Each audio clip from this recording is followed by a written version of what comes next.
Hi, my name is Will Shoemaker, and I will be going over the introductory traffic calming meeting. If you are hearing this means that your street is eligible for a traffic calming project, and this is the first step in that process. How did we get here? An individual along the street or in the neighborhood reached out to us at some point in the past and requested a traffic calming project.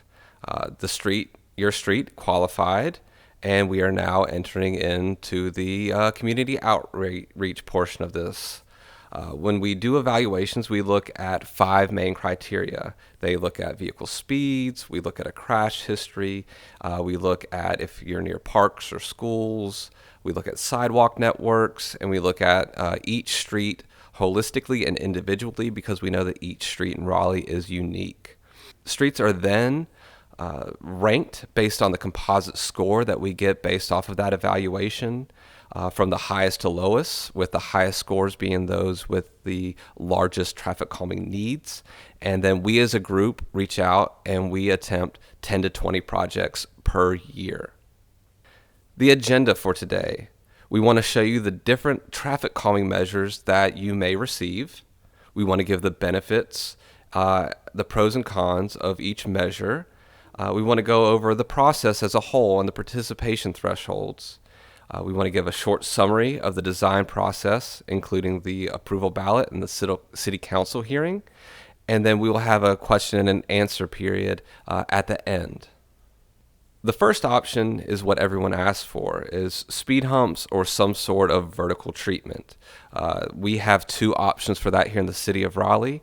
They are speed humps or speed tables. For vertical treatments, the pros are they are usually quite effective.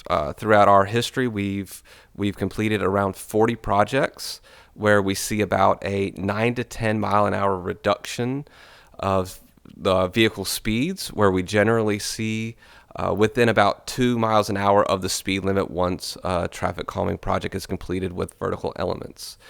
These types of treatments are generally faster to install. They can be done in about a day, with a whole street being done in about a week, depending on the entirety, how long the street is. And because of their size, they don't impact parking, and they're generally more locations. Speed humps are the more versatile option because they have a smaller footprint, whereas speed tables are a little bit wider, so we're a little bit more restricted where we can place those, but they both work fairly similarly in their overall calming. Some of the cons associated with vertical treatments: they are harsher to drive over. So your ease of drive is going to be less because you will be hitting humps every 300, 400, 500 feet. So they are not a viable option for every street. With vertical treatments, they do impact emergency services, namely the fire department. That's anywhere from about 2 seconds to 7 seconds per hump. So on streets that are very close to fire departments, we limit the use of vertical treatments because that affects their entire service area, whereas most streets that we treat with vertical treatments are really end destination streets that are really only serving you and your neighbors. So it is a trade-off where are you fine with a slightly slower emergency response time, but you have a higher speed compliance from the everyday vehicles. And going in, they are less desirable from a emergency response time because of the things that I just outlined here. The second option is horizontal treatments. They make you travel in more of a serpentine motion as you travel in the road. Here are a few options. There are the mini traffic circles. That's an intersection treatment. We have chicanes.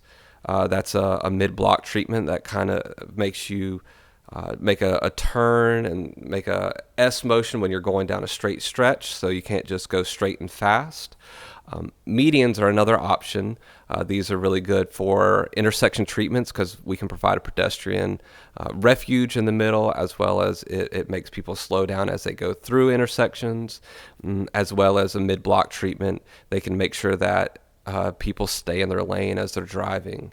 Another option is the curb extensions, where it takes the road width from what it is everywhere, and then it pinches it down to a more narrow lanes. But with every treatment we're describing here, we will maintain full two-way car access. We will never pinch down a road to less than the minimums for the 2 lanes. Now, with the pros and cons of horizontal treatments, the pros, they are easier to see. They are generally longer lasting because we are changing curb lines and pouring concrete. Another pro is that they are easier to drive. It's a little bit easier to meander through the treatment style, but they are designed to go at a design speed of whatever the speed limit is on your street. It's either going to be 25 or 30 miles an hour. So we design them in a way that a person driving at about 25 miles an hour on a 25 mile an hour posted street will naturally go right around that speed, but they will have a relatively pleasant drive. And these are also more desirable from an emergency response standpoint because they can, we make them so that they're traversable, so that the larger fire trucks can drive over top of them, or they can travel in that serpentine motion where normal vehicles have to contend with the oncoming traffic. With an emergency response vehicle, they can turn on the signs and kind of shift to the middle and remove a little bit of the effectiveness of these, but only in emergency response times. Some of the cons, we just talked about easier to traverse, and that does result in a little bit less effective. I'm not saying that these are not effective, but when comparing treatment to the vertical, we see a less of a reduction, but they are still quite effective, especially when you use in a sequence and we design it properly. These take longer to install, where the vertical treatments, the asphalt humps, is just they're in and out per location for a day. It takes a couple days because we use concrete that needs to cure and set up. So the impacts to the street during construction will be a little bit longer. With horizontal treatments, we need a certain road width because on narrow streets you can't have that meandering motion, so we need to put these on wider streets. So if you're a more narrow street, that automatically eliminates you. And also, when we do pinch lanes down to a minimum, we do reduce parking. So depending on the level of on-street parking on your street, it really determines the location and how many of these we can place, because we are trying to strike a balance here between getting very good speed compliance from the drivers that go through and driving on your street, but also not overly impacting your lives as you live on the street and causing a higher negative than a higher positive here. So we're trying to strike that balance. The ideal traffic calming project would be a blend of both, where we can fit in chicanes or curb extensions or a median island at certain locations, or a neighborhood traffic circle at an intersection, and then at a different location we would put in a speed hump. So as of right now, we are in the exploratory phase, so I don't have any specifics for your individual street, but know that if you pass this initial ballot phase that we'll go over here in just a few slides,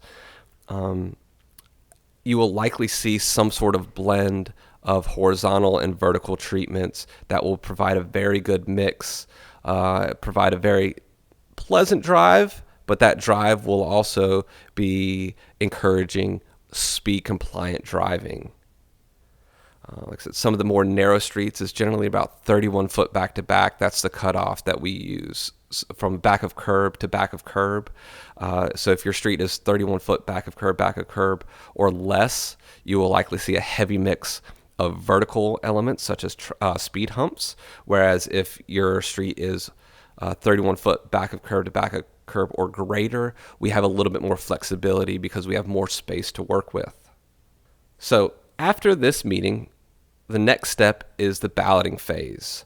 We will place the ballots in the mail about 1 to 2 weeks after this public comment and this introductory meeting period closes, and we will leave it open for 2 to 3 weeks. We determine on-street and neighborhood support through these ballots to know if you are wanting an actual project to be built on your street. We send each property a pre-posted ballot where you can just mark yes or no that you want to continue down this path, put that in the mail, and it returns to us. And we also have an online option, so we want to make this as easy as possible for you. We only allow one vote per property, so each property, each household only gets one yes, no.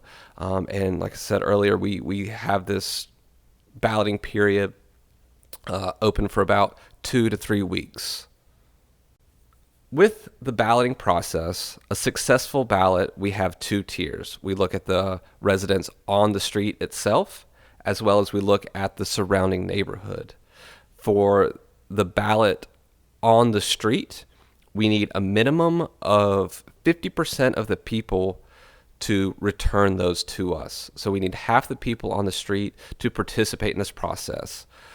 Of those ballots that we return, we need a 70% approval rating. That is the on-street approval metric that we have to meet for a project to move forward.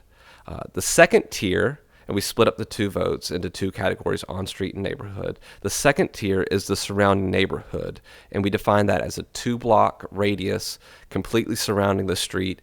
So it's anyone that lives in the neighborhood and likely uses the street to get to and from their house on a relatively regular basis.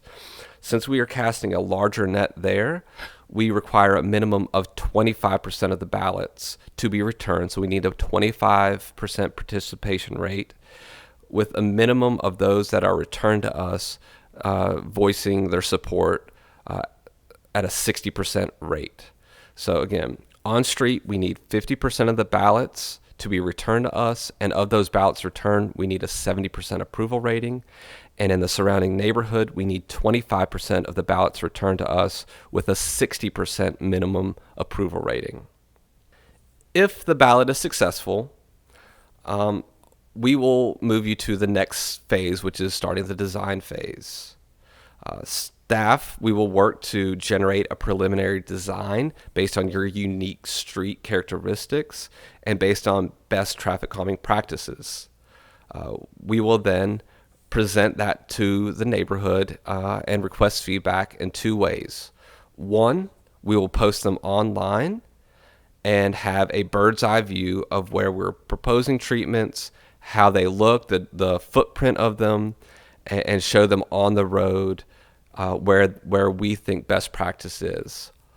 Also, we want to give you an experience of driving it so that you can kind of get a feeling for what it might look like. We will go out with white surveyor paint and paint the outlines of all the proposed traffic calming features along your street. These are not meant to actually slow anyone down because it is just paint on the street. But as you drive the street from one end to the other and then the other end back to the other end, you can visualize how your drive would be, whether you're going through a chicane, through a neighborhood traffic circle, over a speed hump, and then compare that with the bird's eye view. We send out mailers alerting you of the online posting, where to find it, as well as that we will be painting it on the street. And we have an open comment period associated with that. In that open comment period, we want you to reach out, tell us, hey, we like this here, we don't like this in this location, or this is a problem area. Can you please add some more traffic calming features in this area? We want to hear from you because you see the traffic problems on your street day to day, and you can help us better hone where we are putting our efforts into this traffic calming design and hopeful ultimate project. After the open comment period closes, we will process all the comments and update the design.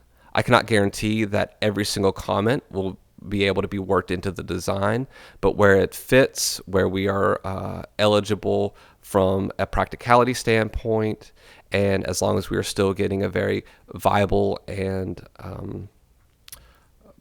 good project from a speed compliance standpoint, we will work in as many comments as we can based on community feedback.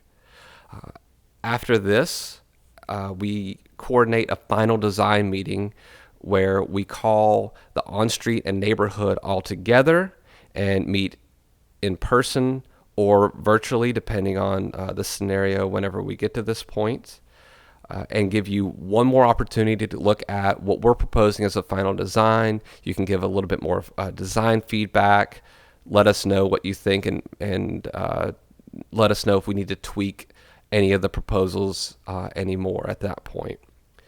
After the final design meeting, we will send you a final ballot. This is on street and the greater neighborhood.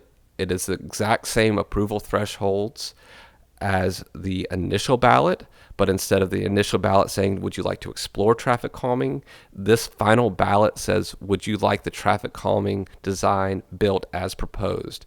With the final ballot, you are voting whether you want this project to be built, yes or no.